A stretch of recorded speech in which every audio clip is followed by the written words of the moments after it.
Merci de nous rejoindre sur Gabon 24 pour la grande édition du soir dont voici les principales articulations.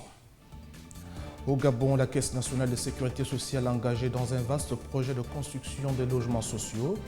Il est bâti ce projet sur une superficie de plus d'une centaine d'hectares à Okolassi dans le 2e arrondissement de la commune de Ntoum.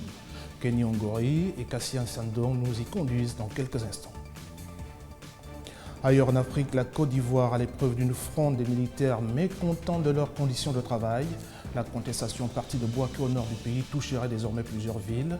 Le gouvernement ivoirien réuni en Conseil des ministres extraordinaire tente un dialogue avec les soldats mutins.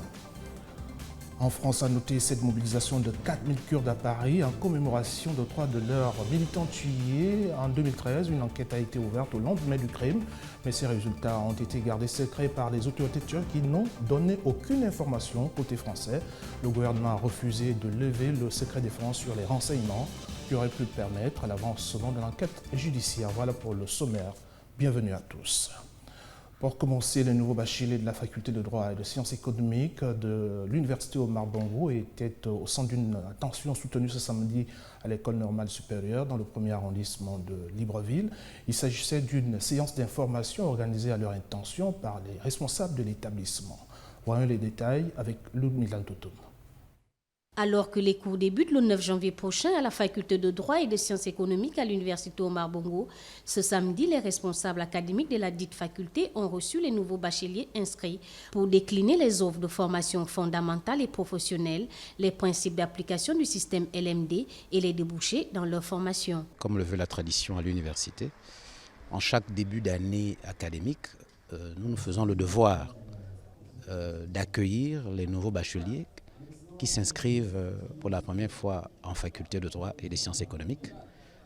À l'occasion de cette session d'information, nous essayons de donner un certain nombre de renseignements pratiques sur l'organisation pédagogique, l'organisation administrative, le fonctionnement de la faculté. Pour les postulants aux carrières juridiques et économiques, c'est une initiative enrichissante. Cette journée nous est très bénéfique dans la mesure où elle nous apporte certains aperçus que nous allons, suite aux enseignements pédagogiques que nous allons avoir durant toute l'année, et aussi nous donner certaines directives à suivre parce que c'est à l'université on ne planche pas n'importe comment et on sait comment s'y suivre avec ce genre d'enseignement que nous avons aujourd'hui. C'est une très bonne chose parce que ça nous permet déjà, nous, nouveaux étudiants, de savoir quelle direction prendre en fait pour parvenir à un avenir meilleur. Loin des bancs du lycée, les nouveaux étudiants en droit et sciences économiques de l'université Omar Bongo ont reçu, telle une notice, le mot d'emploi sur le fonctionnement de leur nouvelle faculté.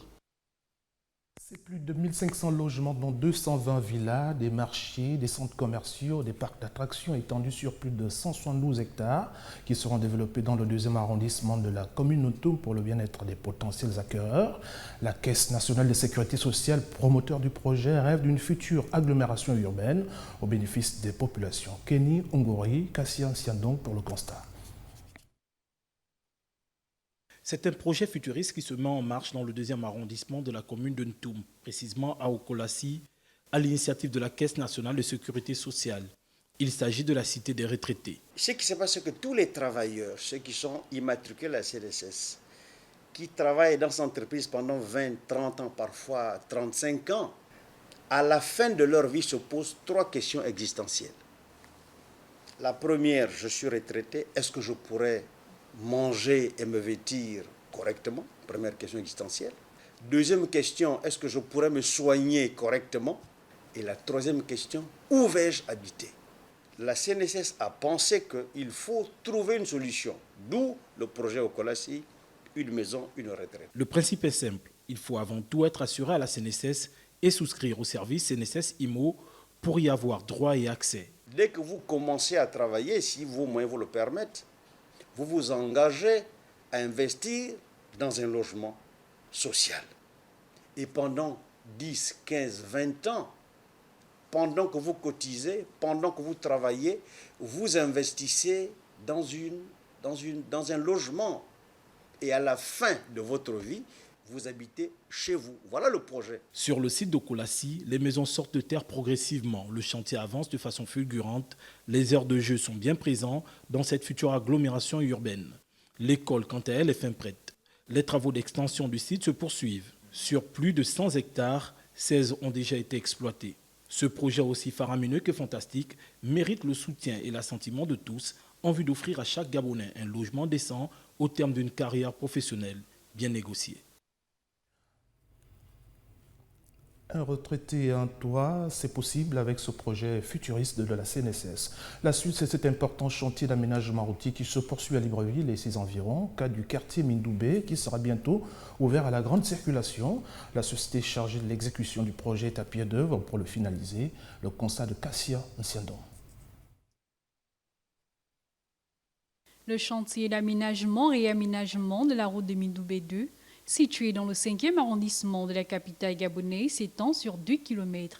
Les engins et le personnel sont à pied d'œuvre ce samedi, cela depuis 9 mois, pour faciliter l'accès dans cette zone qui est restée longtemps enclavée. On a commencé d'abord par la couche de forme. Après la couche de forme, on est passé à la latérite, 30 cm de la latérite, et après on a monté aussi le 0,25, 30 cm. Et là, nous sommes sur l'étape du gravillonnement et imprégné avec du coltard. Et là, on va passer dans 1 heure à 2 heures de temps pour mettre la deuxième couche. Les riverains de Mindoubé 2 se disent satisfaits de l'avancement des dits travaux. Nous sommes déjà très ravis de voir cette route parce que vraiment, par le passé, ce n'était pas la joie. Nous remercions déjà ce geste parce que vraiment, c'était difficile. Par le passé, il y avait des femmes qui accouchaient même la route là. Là déjà, nous pourrions déjà utiliser nos véhicules et puis vaquer à nos occupations tranquillement, aller à l'école, les enfants vont tranquillement maintenant. Nous sommes ravis. Les travaux de cette voie assurés par la société chinoise Shanghai State Construction seront livrés dans quelques semaines, a affirmé l'opérateur topographe, bien que ceci ait été interrompu pendant la période post-électorale. Ces routes en voie de réhabilitation feront l'objet d'un intense trafic automobile pendant la Coupe d'Afrique des Nations de football qui démarre le 14 janvier prochain. Et à une semaine de l'expédition africaine en terre gabonaise, il faut sensibiliser les transporteurs urbains à l'accueil des hôtes. Le CILTEX y attelle déjà. Le syndicat libre des transporteurs terrestres du Gabon forme ses adhérents sur les fondamentaux de l'anglais, de la psychologie et de la sociologie. Ludmila Toto. Les conducteurs de taxi de la capitale gabonaise à l'école du savoir. Il s'agit d'un atelier de formation dans les rudiments d'accueil, de sociologie et de psychologie et d'anglais de proximité en vue d'une organisation optimale dans leur secteur d'activité en cette veille de la Coupe d'Afrique des Nations 2017 au Gabon. Ce n'est qu'une valeur ajoutée parce que ce que nous avons commencé à faire en 2012, ce n'est qu'une continuité. Bon, nous avons retenu 3 modules assez stratégiques, susceptibles de sortir les taximans de la frilosité ou bien des aspérités comportementales dont souffre cette corporation. Donc nous avons retenu la psychologie, la sociologie et l'anglais de proximité. Pour le président du syndicat libre des transporteurs terrestres du Gabon, cette formation a un caractère essentiel. Nous avons voulu corriger toutes les aspérités comportementaux que nos adhérents peuvent avoir en temps ordinaire et que nous aimerions voir corrigé pour le temps de la CAN, c'est-à-dire le mois pratiquement que va durer la CAN. Il y a un certain nombre de rappels utiles que nous avons voulu que cette école apporte à nos adhérents pour compléter la préparation, non seulement professionnelle, c'est-à-dire les règles de conduite, mais aussi l'organisation mentale au niveau du comportement de nos adhérents. Pendant 6 jours, les taximens, acteurs de la circulation à Libreville et ceux d'OIM, Franceville et Port-Gentil seront instruits sur les bonnes manières et comportements recommandables pour une réussite de la fête du ballon rond au Gabon. Averti aussi dans l'actualité cette sortie des jeunes de l'Union nationale, un parti de l'opposition qui appelle l'ensemble de la classe politique, principalement celle de l'opposition, à prendre part au dialogue national souhaité par le président Ali Bongo Ondimba. La déclaration de ces jeunes qui se réclament de l'UN intervient après avoir, selon eux, constaté que certains leaders auraient des agendas inavoués. Voici un extrait de leur déclaration au micro de Joël Tatou et de Kenny Ongori. L'avènement politique actuel, marqué par la période post-électorale d'août 2016, donnant un climat assez délétère, déjà dégradé sur le fond, par une crise économique et sociale sans précédent ne laisserait insensibles tous les fils et filles de notre pays épris de paix et de patriotisme à faire preuve de réalisme en estimant que l'intérêt supérieur de la nation doit dépasser les clivages partisans. Après longue analyse de la déclaration du vice-président de l'Union nationale, M. Casimir Oyemba, datée de l'hebdomadaire Missamou, dans sa livraison du mercredi 9 novembre 2016, nous, membres du mouvement national des jeunes de l'Union nationale ici présents, et en ma qualité de coordonnateur national adjoint en charge de l'économie et de l'environnement du dit mouvement, prônons et invitons toute la classe politique de l'opposition à prendre part au dialogue national inclusif et sans tabou demandé par le président de la République, son Excellence Ali Bongo Ondimba. L'indifférence de certains acteurs politiques dans leurs choix et leur responsabilité dans le suivi des politiques publiques visées par des agendas inavoués conduirait inexorablement tout un peuple vers une incongruité inédite. Ainsi, pour endiguer cette situation et promouvoir ensemble la réelle démocratie, les forces politiques et sociales acquises au changement doivent, une fois de plus, surpasser leurs égos et vêtir l'esprit d'abnégation de l'élite politique et intellectuelle du pays. Je vous le disais en titre, les nouvelles hors de nos frontières, la Côte d'Ivoire à l'épreuve d'une mutinerie lancée vendredi matin. La contestation des militaires s'est étendue aux villes de Daola et d'Akro au centre du pays, à Korogo et au Diéné dans le nord. Ce samedi, la situation reste tendue. Les mutins réclament des meilleures conditions de vie et de travail. Le ministre de la Défense ivoirienne a tenu une réunion d'urgence. Le point avec Ludmila Doton. La situation reste tendue ce samedi 17 janvier en Côte d'Ivoire. Après Bouaké, la deuxième ville du pays, le mouvement de contestation des militaires mutins s'est étendu à Daola, à Douakro, au centre, à Korogo et au Diéné au nord et à Abidjan, la capitale ivoirienne. Les contestataires réclament le paiement de primes, des augmentations de salaire, une promotion plus rapide entre les grades et des logements. Le ministre de la Défense ivoirienne est arrivé samedi à Bouaké pour tenter de désamorcer la mutinerie de soldats qui s'étend sur plusieurs villes du pays. On va en discuter, qui ne s'inquiète pas. On est ici en famille, on va discuter de ce qui se passe. On n'est pas ici pour déranger les populations, ni pour détruire les biens des familles. Le président ivoirien Alassane Ouattara s'est de son côté rendu au Ghana pour l'investiture du nouveau chef de l'État. Il devait cependant regagner Abidjan, capitale économique du pays, où un conseil de ministres est prévu. En novembre 2014 déjà, une vague de protestations de soldats était partie de Bouaké pour s'étendre à Abidjan et d'autres villes. La hausse de la tarification de l'eau n'aura pas lieu en Algérie. Ce sont les autorités du pays qui le précisent. Après des rumeurs, le ministre de l'Environnement et de l'eau a déclaré que la tarification en eau ne sera pas revue à la hausse. Il n'y a pas de raison que les ménages s'alarment sur cette perspective. Le récit de Linda Gaël Maganga. Les modalités d'accès à l'eau potable ne seront pas revues dans l'immédiat, du moins pour ce qui est de la tarification en Algérie. Elle ne sera pas augmentée. Le ministre des Ressources en eau et de l'Environnement, Abdel Wali, a tenu à rassurer sur la question. Toutefois, le ministre a souligné qu'une réflexion a été engagée pour étudier de plus près la question pour voir la faisabilité de la chose. Car il n'est pas envisageable de négliger l'impact de cette mesure sur la trésorerie des établissements de gestion d'eau et également sur le pouvoir d'achat des ménages. Par contre, les installations qui permettent l'adduction en eau dans les ménages doivent être réfectionnées et plus contrôlées. 15 000 cas de fuite d'eau et de piratage ont été identifiés dans les réseaux de distribution en 2016. La solution à cette préoccupation pourra alléger les pertes enregistrées par les fournisseurs de ce liquide dans les ménages en Algérie sans envisager une hausse de la tarification. L'Algérie a déjà dû faire face à une pénurie en eau qui a été la source de contestations violentes au début des années 2000. Le pays a investi depuis lors un budget important dans la construction de barrages hydroélectriques et sollicité la gestion des partenaires privés. En France, plusieurs centaines de Kurdes se sont rassemblés à Paris pour réclamer justice pour l'assassinat de 3 militants kurdes 3 ans après.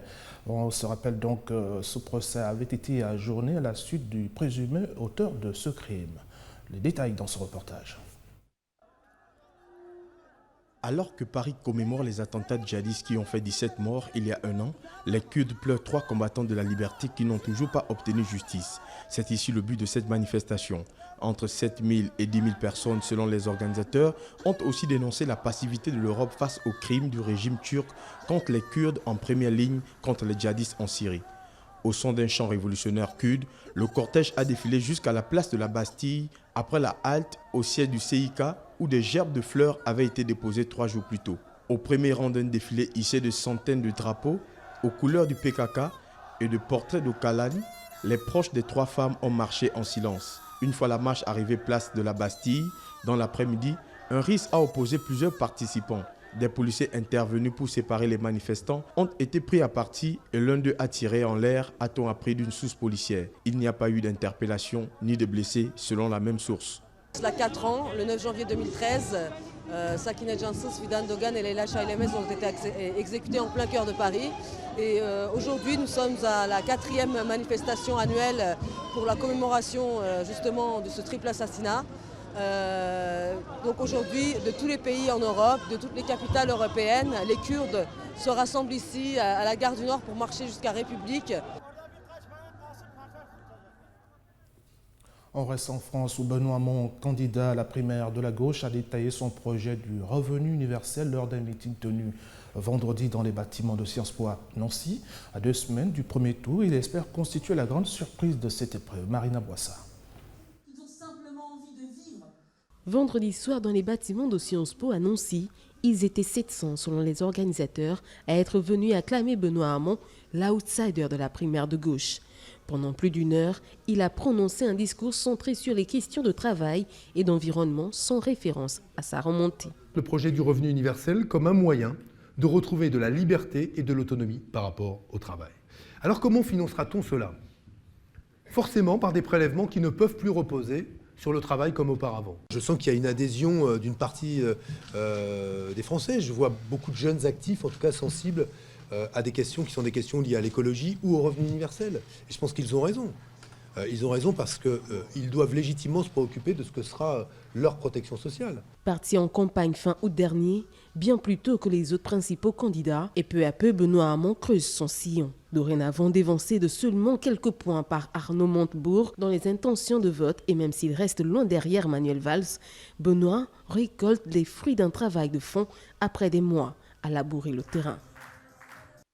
On revient chez nous pour parler de sport. Le tonfa, c'est un instrument d'art martial qui est au centre d'une formation de renforcement de capacité des agents de force de l'ordre. Notre équipe a surpris ce samedi à la plage du lycée Léon-Bas les stagiaires de cet art martial de self-défense. Les détails avec Gaël Mapessi et Alexandre Corrier. Souplesse, force, agilité dans les doigts, les poignets, les coudes et les bras, ainsi qu'un total équilibre du corps tout entier, il s'agit du tonfa. Un art de renforcement car il peut appuyer ou renforcer le mouvement de défense ou d'attaque des membres supérieurs. Ce samedi, les agents de force de l'ordre s'attellent à la pratique de cet art avec un expert international. Alors le tonfa, c'est un bâton de protection. D'accord ? Donc face à un couteau par exemple, c'est l'arme intermédiaire entre l'arme à feu et les mains nues. Donc le tonfa, c'est le prolongement du bras et ça permet un petit peu de parer et de mettre à distance et d'immobiliser si besoin en était un individu récalcitrant. C'est un stage de perfectionnement pour les forces de sécurité en tout ce qui est tonfa et technique d'intervention. Pour le président de la Fédération gabonaise de tonfa, il s'agit d'un stage de perfectionnement, l'art étant déjà présent au Gabon. Ce n'est pas un stage, comme je disais à vos collègues, qui est consacré uniquement aux agents de force de sécurité. C'est un stage qui est ouvert à tout le monde. Les méthodes de combat sont applicables à tout le monde. Vous comprenez, on parle bien de tonfa sécurité. Je disais tantôt, il y a des compétitions en Kubudo. Mais sur le plan sécuritaire, on a changé de nom, on a mis tonfa, on l'appelle tonfa, c'est sur le plan sécuritaire. Sinon, le nom, c'est le Kubudo, c'est une arme d'Okinawa. Un acquis indéniable pour les agents de force de sécurité et de défense dans l'exercice de leurs fonctions. Ce matin, on a appris la self-défense, on a appris l'interpellation, technique de menottage, plusieurs autres choses, la manipulation du tonfa. Le tonfa et ses techniques d'intervention permettront aux stagiaires et aux pratiquants de cet art martial de revoir et de renforcer leurs capacités dans les principes de défense ou d'attaque. Voilà qui nous offre le prétexte de parler de la Coupe d'Afrique des Nations 2017 au Gabon et les éperviers qui sont sur le point de s'envoler pour le Gabon. L'attaquant Emmanuel Adebayor, sans club depuis la fin de la saison dernière, a néanmoins été retenu dans la sélection du Togo que Claude Leroy a rendu public mardi dernier pour la CAN 2017, prévue du 14 janvier au 5 février prochain. Gabon, on retrouve Marina Boissa. Qualifiés pour la prochaine Coupe d'Afrique des Nations de football qui débute le 14 janvier au Gabon, les joueurs du Togo se préparent sereinement, heureux de retrouver une compétition dont ils ont été absents ces dernières années. Pour un joueur africain, ça représente, c'est comme une Coupe d'Europe ou une Copa América. C'est la meilleure compétition sur le continent africain et ça fait toujours plaisir de représenter le pays. Et voilà.